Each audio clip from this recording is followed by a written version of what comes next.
Imagine this. 5 friends, full of excitement, leave home for a college basketball game.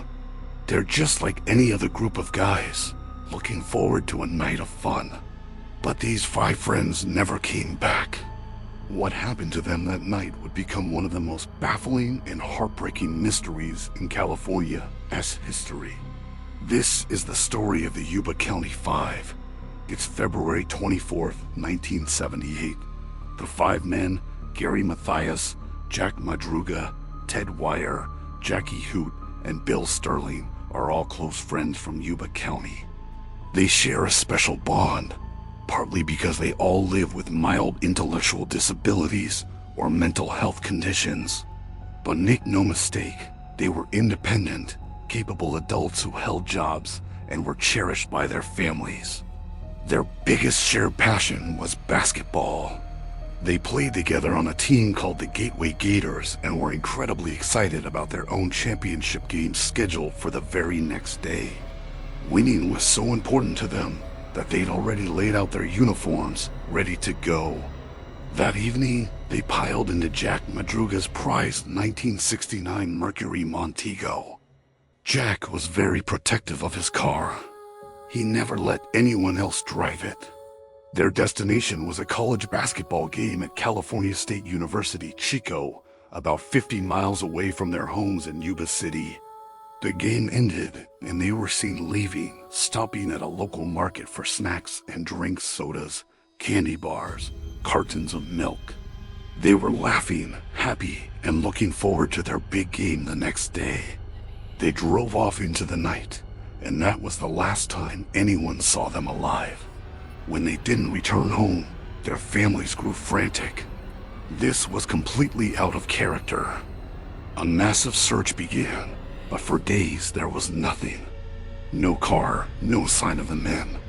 Then a breakthrough. A park ranger discovered Madruga's Mercury Montego, but its location made no sense at all. It was found on a remote, snow-covered dirt road high up in the Plumas National Forest, nearly 70 miles in the wrong direction from their route home. The car was stuck in a snowdrift, but it was in perfect working condition. The doors were unlocked, and a window was rolled down. Inside, wrappers from their snacks were neatly placed on the dashboard, but the food and drinks they had just bought were untouched. The police were baffled.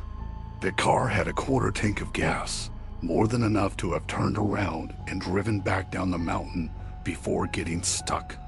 The keys were missing, which was strange, but there was no sign of a struggle, no damage to the car. Jack Madruga, who loved his car more than anything, would never have abandoned it like this. More importantly, none of the men were dressed for the freezing mountain weather. They were wearing light jackets and street shoes, completely unprepared for a night in the snow. Why would they leave a perfectly good car, a source of heat and shelter, to venture into the freezing wilderness? It was a question with no logical answer. The initial search of the surrounding area turned up nothing. The snow was deep, and a severe storm hit right after their disappearance, burying any potential tracks or evidence. For months, the case went cold. The families waited in agony, holding on to a sliver of hope. Winter's grip on the mountains was unforgiving, and as time passed, that hope began to fade. The snow was simply too deep for any meaningful search to continue. They had to wait for the spring thaw. 4 months later, in early June, as the snow finally began to melt, the grim discoveries began. A group of motorcyclists stumbled upon a deserted Forest Service trailer, about 20 miles from where the car was abandoned. The trailer's window was broken, and when authorities went inside, they found a horrifying scene. The body of Ted Wire was lying on a bed, wrapped tightly in 8 blankets. He was emaciated, having lost nearly 100 pounds. His beard had grown significantly, suggesting he had been alive inside that trailer for a shocking amount of time, an estimated 8 to 13 weeks. This discovery only deepened the mystery. Inside the trailer's storage shed, There was a massive supply of sea rations, military-style meals, enough food to keep all 5 men alive for a year. Yet, only about a dozen cans had been opened, and the main food locker, which could have been opened with a simple can opener found in a drawer, remained untouched. Why would a starving man ignore a room full of food? Ted's shoes were also missing. Instead, his freezing feet had been wrapped in sheets.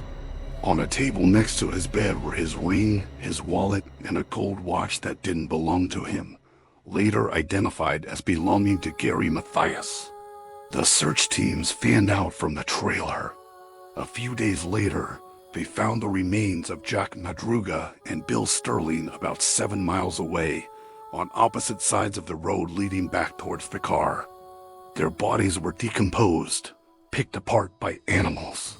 It appeared they had died of hypothermia, likely succumbing to the elements while trying to walk back for help. Then, 2 miles closer to the trailer, searchers found a single bone, a femur. Using dental records, it was identified as belonging to Jackie Hoot. His father was the one who later found the rest of his son's scattered remains nearby. It seemed Jackie had also died from exposure not long after they left the car. That left one man unaccounted for, Gary Mathias. His shoes were found inside the ranger trailer, which meant he had been there. Ted Wyer's more comfortable leather shoes were gone. Did Gary take them? It seemed plausible. This suggests Gary was alive after Ted died. Someone had to have wrapped Ted in those blankets. A final act of care. Was it Gary? And if so, where did he go? He had a history of schizophrenia, though he was managing it with medication at the time. One theory is that he suffered a psychotic episode that night. Did he convince his friends to follow him up the mountain? Did his mental state contribute to their strange decisions, like not eating the available food? But this theory doesn't fully explain the evidence of cooperation and survival. They managed to break into the trailer, find blankets, and one of them survived for months. This doesn't sound like pure chaos. Another piece of the puzzle came from eyewitnesses. A man named Joseph Shawns claimed he had gotten his own truck stuck in the snow on that same mountain road, the same night the 5 men disappeared. As he tried to free his vehicle, he suffered a mild heart attack. He said he saw headlights behind him, and a group of people, including a woman holding a baby, got out and seemed to be talking amongst themselves. He called out for help, but they fell silent, turned off their headlights, and then he saw flashlight beams. A few hours later, he saw another set of headlights, this time from what looked like a pickup truck, which stopped briefly before continuing up the mountain. Could the first group of people have been the Yuba County 5? If so, why didn't they help him? And who was in the pickup truck? Another local woman who worked at a store claimed she saw the men later that night. She said they came into her store in a red pickup truck, accompanied by 2 other men she didn't recognize. She remembered them because they seemed nervous and out of place. Her account was compelling, but authorities could never fully verify it. Was it possible they were chased? Were they threatened by someone, forced up the mountain, and abandoned?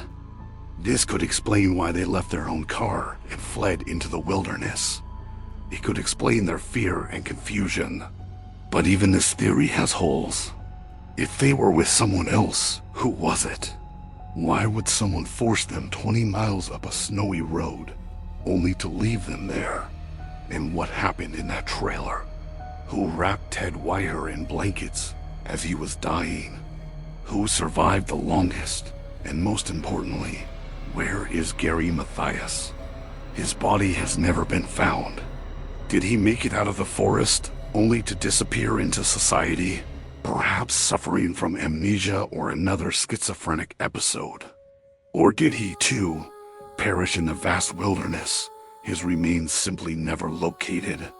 To this day, the case of the Yuba County 5 remains open. It is a tragic story of 5 friends whose night of fun turned into a fight for survival against the cold, hunger, and perhaps something far more sinister. Every clue seems to lead to another question. Every theory leaves something unexplained.